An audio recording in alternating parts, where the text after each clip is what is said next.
Abuela Rosa died in September 2024. I was overseas. My name is Valentina Cruz. I'm 31 years old. When I was deployed overseas for 14 months, my family held a meeting without me. They decided, together in writing, with signatures, that my share of our grandmother's estate was unnecessary. That I had chosen a different path. That military service was its own reward. They sold my grandmother's house. They divided the proceeds. They did not tell me. They sent me a birthday card in November with a $50 gift card to a coffee chain. My grandmother's house, the one she had promised me, the one I had spent summers in as a child, the one I had her handwritten note about, had already been sold for $340,000. When I came home in February, I drove straight to 88 Clover Street. A different family was living there. The woman who answered the door asked if she could help me. I stood on that porch for 30 seconds. Then I thanked her, walked back to my truck, and sat in the driveway of a house that used to know me, and decided what I was going to do next. What I did next took 8 months, 2 attorneys, a notary, a veterans advocate, one very honest real estate agent, and a letter my grandmother had mailed to herself in 1987 that nobody in my family knew existed. And when it was over, the family that had voted me out unanimously discovered they had made every mistake possible. Legal, financial, and moral, and I was the one holding the receipts. If you've ever been betrayed by the people who were supposed to protect you, stay with me. Tell me where you're watching from in the comments. This is the full story. Our grandmother, Rosa Elena Cruz, came to the United States from Oaxaca in 1971 with $40, a suitcase, and a younger sister. She was 22 years old. She spent the next 15 years working in hotel laundry and restaurant kitchens and doing alterations out of her apartment on weekends. She saved with the discipline of someone who understood poverty not as an abstraction but as a physical reality she had lived inside and was determined never to return to. In 1986, she bought 88 Clover Street outright. No mortgage. Cash purchase. She was 37 years old, and she had been saving for that house since the day she landed in this country. The house was a 3-bedroom craftsman in a neighborhood that was working class when she bought it and had become desirable by the time she died. Original hardwood floors. A porch swing she replaced twice. A garden along the south side where she grew everything. A kitchen that smelled like cinnamon and dried chilies and coffee. She raised 4 children in that house. My mother, Isabel, was the second oldest. My uncle Ramon was the eldest. My Aunt Gloria and my Aunt Maricela were younger. By the time I was born, youngest grandchild of the 4 siblings, arriving in 1994, Abuela Rosa had been in that house for 8 years. I spent every summer there from age 4 through age 17.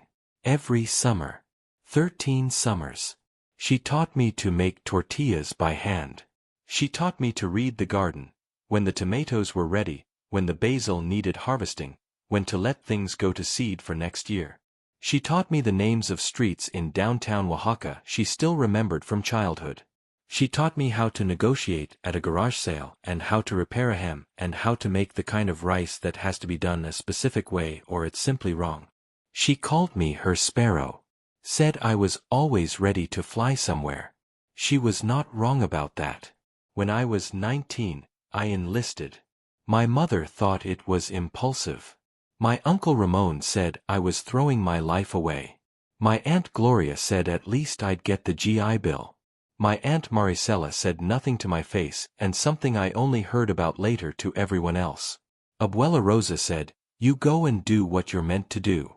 This house will be here when you come back." She said it simply, the way she said most important things. She pressed my face between her hands the way she had since I was 4 years old. She did not cry at the airport. I did, later, in the terminal bathroom, alone. Because I was 19 and I had no idea what I was walking into, and she was the only person whose send-off had felt like a blessing rather than a judgment.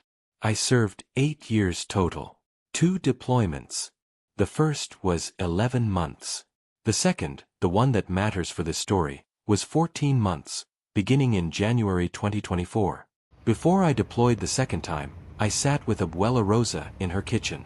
She was 82 by then. Still sharp. Still making coffee the same way she always had. Still tending the garden, though slower now, and she let me help with the heavier things without making it feel like charity. We talked for 3 hours that afternoon.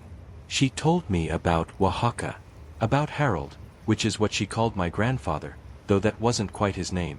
It was a translation of sorts, a name he had taken for himself when he came here, and she had kept using it because it meant him to her.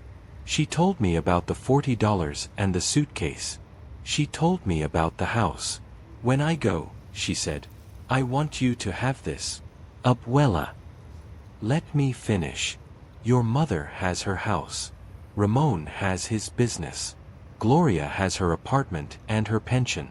Maricela has more than she admits to anyone. A pause. You are the one who came back here every chance you had. You are the one who helped with the garden. You are the one who never asked me for anything. I said I didn't need to be rewarded for loving her. She said loving her was not the point. The point was that she had worked her whole life for the right to give what she had built to whoever she chose. And she chose me. I have written it down, she said. Gerald, my attorney, has it. There is also something I want to show you. She went to her bedroom and came back with a small white envelope. Inside was a letter, 1 page, in her handwriting, dated 1987, a year after she bought the house. It was addressed to herself. It had been sent through the mail and received and kept sealed. I mailed it to myself the year after I bought the house, she said. As a kind of record. In case anyone ever doubted. The postmark proves the date. She let me read it. The letter described the house in detail. The address. The price she had paid. Her intention for it. And a sentence near the end. I intend this house to belong to the grandchild who understands what it cost. She had written that in 1987. 10 years before I was born. You keep this, she said. If your family ever gives you trouble. This is your proof that I have been thinking about this for a long time. I took the envelope. I put it in the small lockbox I kept with my important documents. I deployed 2 weeks later. Received word through the Red Cross emergency notification system. I requested compassionate leave. It was denied. The operational circumstances did not permit it. I attended her funeral via a video call that kept buffering, watching my family stand around a grave on a small screen from 8,000 miles away. I could not be there to say goodbye. I came home in February 2025. I drove to 88 Clover Street. A different family was living there. The woman who answered the door was young, mid-30s, 2 children visible in the hallway behind her. She had moved in with her husband and kids in November 2024. She had bought the house in good faith from someone named Gloria Cruz, acting as executor. She showed me the sale paperwork. $340,000.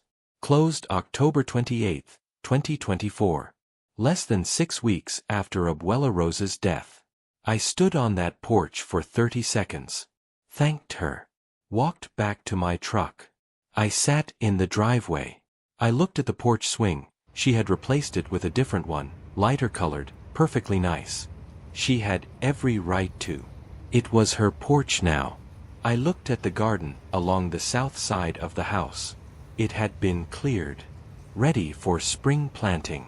The new family would plant what they wanted to plant. I sat in that driveway for 11 minutes. Then I drove to a motel and sat on the edge of the bed and called my mother. She answered on the 3rd ring. Valentina. You're back. I'm back. I went to the house. A pause. Long. Practiced. We need to talk about that. Yes, I said. We do. She wanted to talk in person. At her house, with the family. The next day. Dinner. I said. No. Just you and me. Coffee. Tomorrow morning. She agreed, reluctantly. I could hear what the reluctance meant. She had expected strength in numbers. My mother arrived at the coffee shop 10 minutes late, which she had never done once in my entire childhood. She was wearing her church clothes, which she also never did for coffee.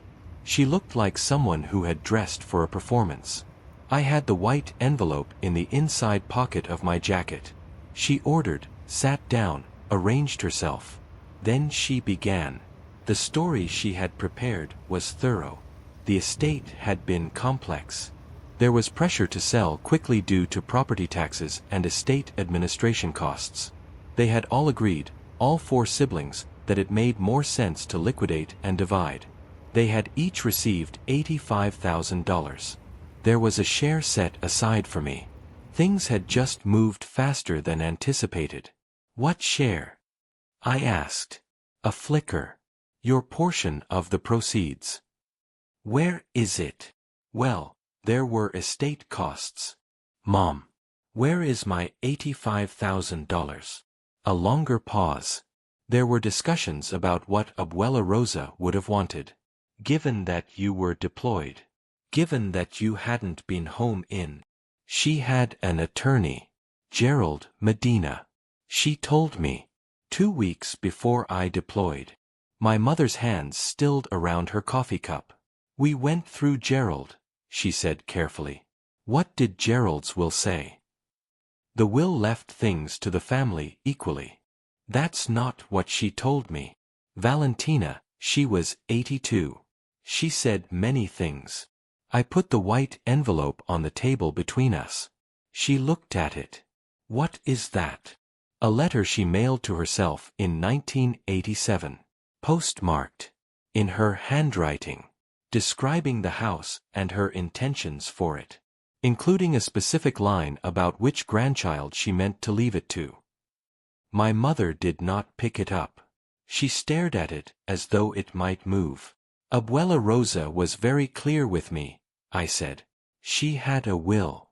She had Gerald Medina. She had this letter. She told me to keep it in case the family gave me trouble. I paused. She knew, Mom. She knew this might happen. My mother's face did something complicated. The performance wavered. Gerald retired, she said finally.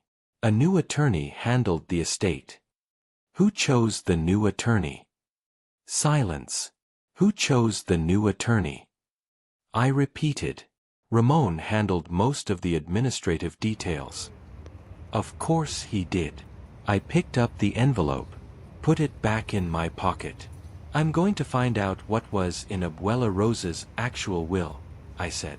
And if her wishes were overridden, I'm going to do something about it. My mother reached across the table and put her hand on mine. This is going to hurt the family, she said. It already hurt me, I said. I was overseas. I couldn't come to her funeral. I came home and drove to her house and strangers answered the door. The family hurt itself. I'm just responding to it. I left the coffee shop at 9:47 in the morning. I had been there 41 minutes. In the parking lot, I sat in my truck and thought about Abuela Rosa standing on that porch in 1987 mailing a letter to herself. Thinking decades ahead. Preparing for a future argument she hoped would never happen but was not naive enough to assume wouldn't. She had been protecting me before I existed. I started the truck. I drove to find Gerald Medina.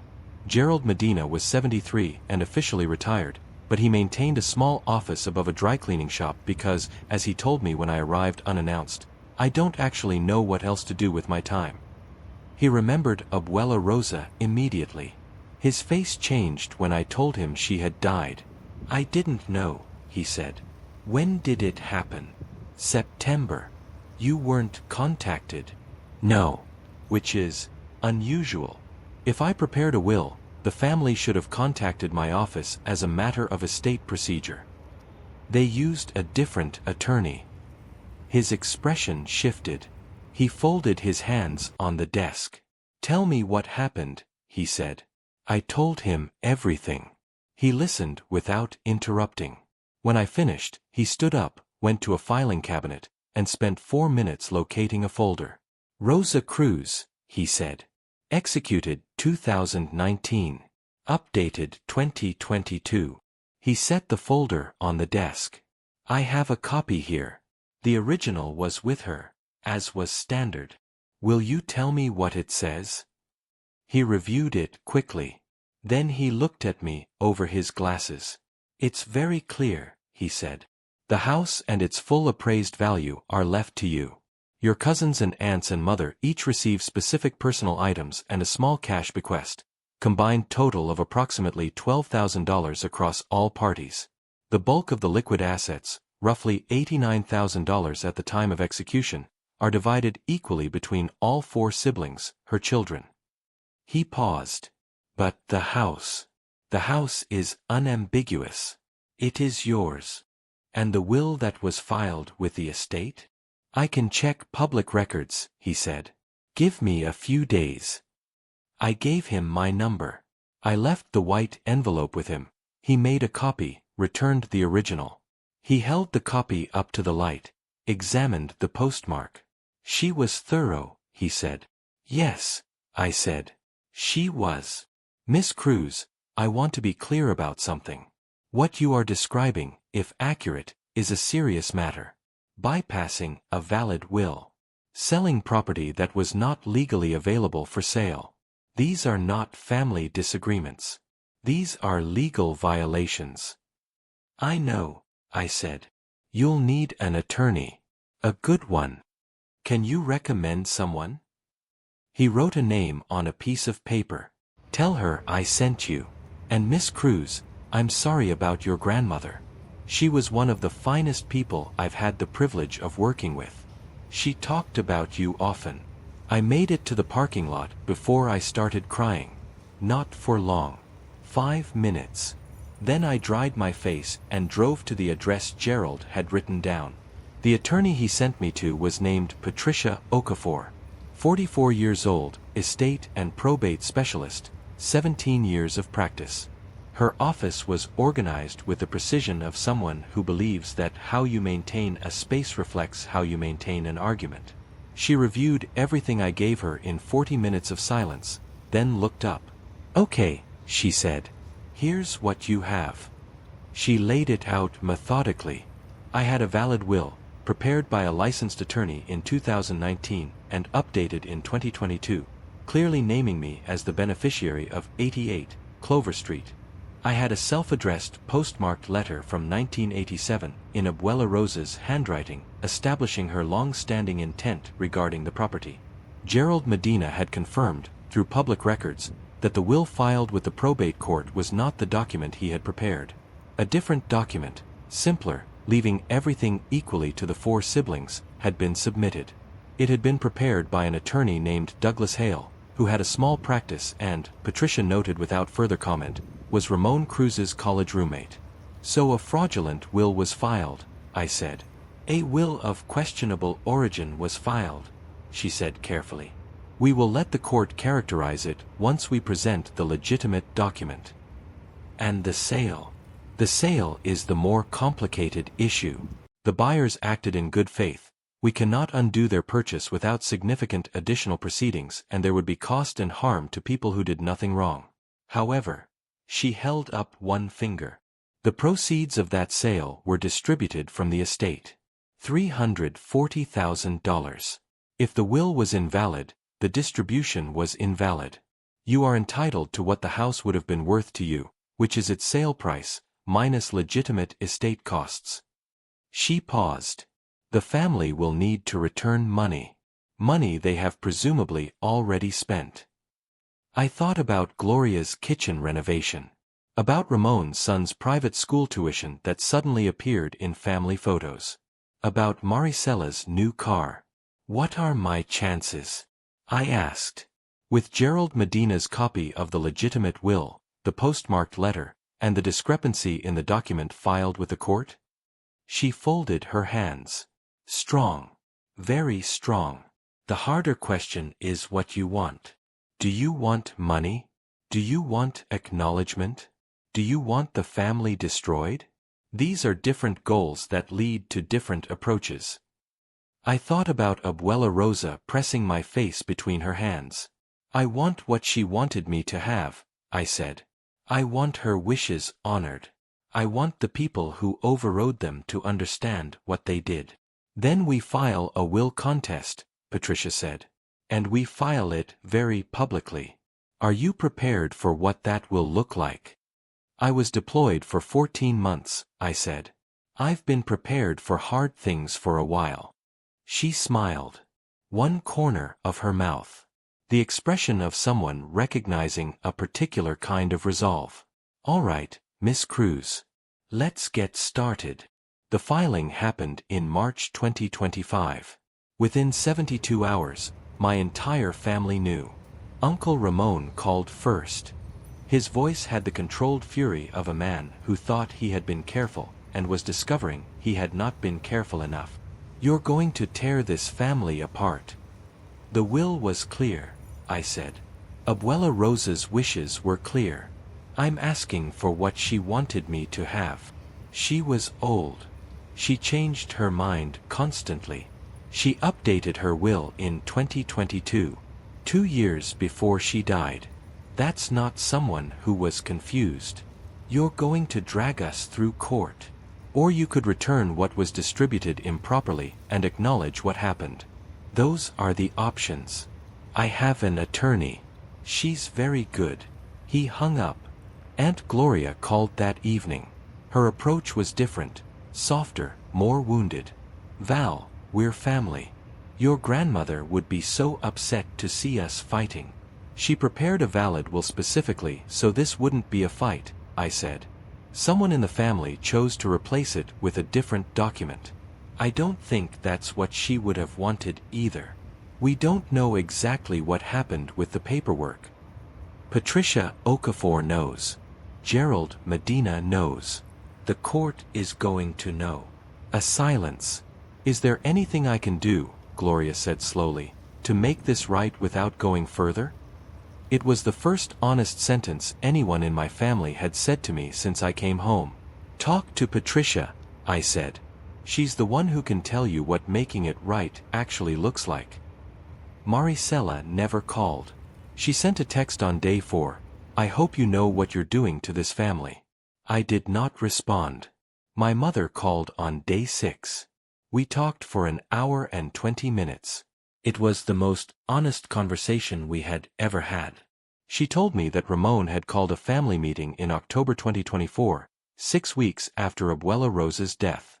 He said Gerald Medina was retired, that the will he had prepared was old and unclear, that the family needed to act quickly or the estate would get tied up for years. He had found Douglas Hale, who was, she paused here, efficient. The new document was prepared quickly.